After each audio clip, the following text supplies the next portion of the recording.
Quando Pedro está dizendo, vós maridos, coabitai com elas, cada um com a sua esposa particular, é claro, com a sua própria esposa, com entendimento, nós citamos aos irmãos que Pedro está referindo a algumas questões que às vezes nós não temos compreensão.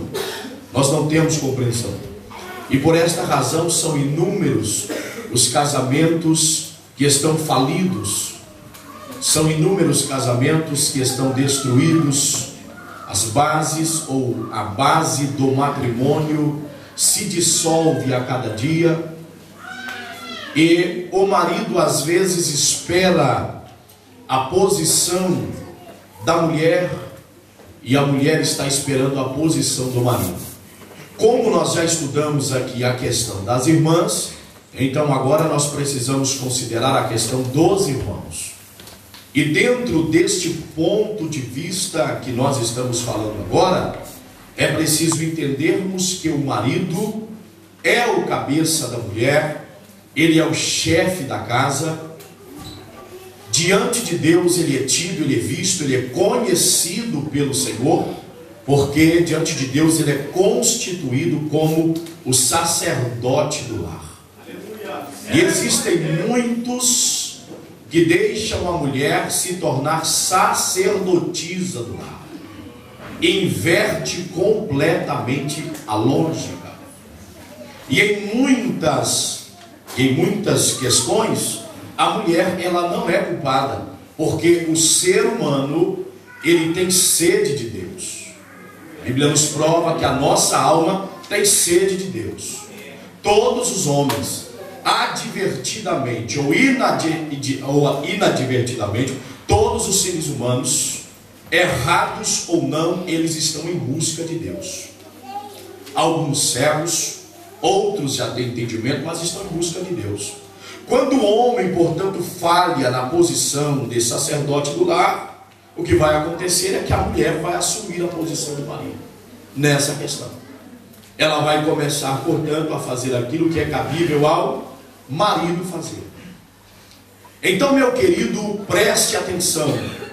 Não vamos esquecer o que nós estamos estudando aqui, que começamos há 15 dias atrás. Não vamos esquecer, portanto, essas questões. Com a sua Bíblia aberta, veja o que a Bíblia diz. É o apóstolo Paulo, Efésios capítulo 5, versículo de número 23, ou melhor dito, número 25, bem conhecido de todos nós. O apóstolo Paulo está dizendo sobre os deveres domésticos. E eu gostaria que todos entendessem que se você fizer depois uma análise do versículo 22 ao versículo de número 33, você entenderá que o apóstolo Paulo ele está mostrando a relação, tá, do relacionamento de Cristo com a igreja e o relacionamento do homem com a mulher ou do casal.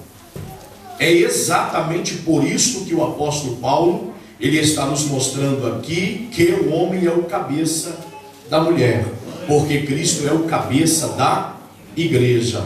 Então preste atenção no versículo de número 25. Vós maridos, amai vossas mulheres, como também Cristo amou a igreja e a si mesmo se entregou por ela. É bem fácil para qualquer cidadão, para qualquer indivíduo, para qualquer crente dizer, eu amo a minha mulher. Agora, a pergunta ou a interrogação está na questão, como Cristo amou a igreja? Dizer que ama, preste atenção todos vocês homens, dizer que ama a mulher, quem está lá fora que não conhece a Cristo diz, só que às vezes bate nela,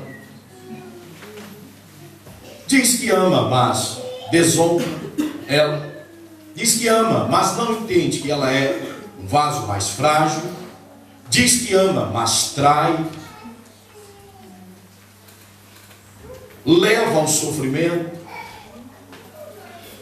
Então é muito fácil o homem dizer, eu amo a minha mulher, e a pergunta é, como Cristo amou a igreja? Se tratar, eu quero repetir aquilo que eu tenho dito aqui, se tratarmos de uma mulher verdadeiramente crente, cristã, para ela nunca será difícil ser submissa ao marido, porque o marido lhe ama.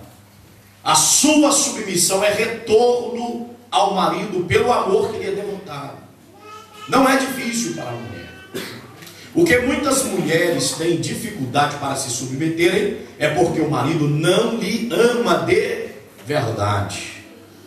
Não lhe ama como Cristo amou a igreja. Irmãos, é tão interessante. É tão interessante. São tantos homens na atualidade que diz que ama a esposa, mas por qualquer coisa, tá como na época da lei de Moisés, quer dar carta de divórcio, quer desistir de casamento, por qualquer coisinha. Se faltar água quente para lavar a mão, se faltar a meia para colocar no pé, e olha lá que quer que passa creme no pé, na mão, penteia o cabelo, e assim por diante. Irmãos, ter uma esposa ajudadora não é nos vestir, não é calçar nossos pés, não é colocar comida na nossa boca. É diferente. Muitas pessoas têm um conceito errado do que diz a Bíblia, do que diz a palavra do Senhor nosso Deus. Eu quero levá-los ao entendimento pela Bíblia de que não podemos desprezar a herança judaica. Nós não podemos desprezar. E assim como Israel, para Deus, dentro do panorama histórico, bíblico, profético, é conhecido também como a esposa de Deus. A igreja, na nova aliança, é conhecida como a noiva do Cordeiro, a noiva de Cristo. Então Deus, no Velho Testamento, para Israel é o esposo. No Novo Testamento, o Senhor Jesus Cristo é o noivo, que está vindo aí a celebração das suas bodas com a igreja, após o arrebatamento. Então preste atenção, pelo fato de que Deus representava isto para Israel, marido, esposo, é bem fácil compreender isso, só você ler, por exemplo, o livro do profeta Oséias, e logo você compreenderá, portanto, o que era Deus para a nação de Israel. Isso é bem fácil de nós entendermos. Então, queridos, dentro da cultura judaica, nós vamos logo perceber, portanto, o valor da família. E uma das coisas que eu quero que fique gravado na mente de cada um de nós que estamos aqui, principalmente os homens, os servos do Senhor que aqui estão, é exatamente o seguinte: na cultura judaica, o homem, o marido, ele não era aquela pessoa que tinha o domínio do lar porque ele forçava e porque ele obrigava. Ele não era visto como um tirano. Inclusive, irmãos, o pai, ele era bem amigo do filho. Raríssimas vezes havia problema do filho com o pai, ou do pai para com o filho. Até porque essa proximidade do homem para com o pai, para com o filho, proporcionava, portanto, este carinho, este afeto, esta amizade. E logo o filho respeitava o pai, e respeitava de verdade, honrava o seu pai.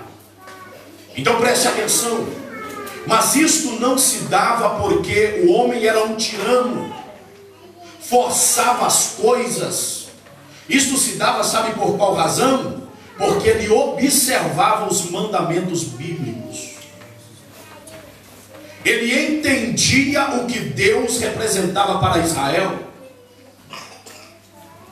E ele entendia, portanto, que assim como Deus era para Israel, ele precisava também ser dentro da sua casa.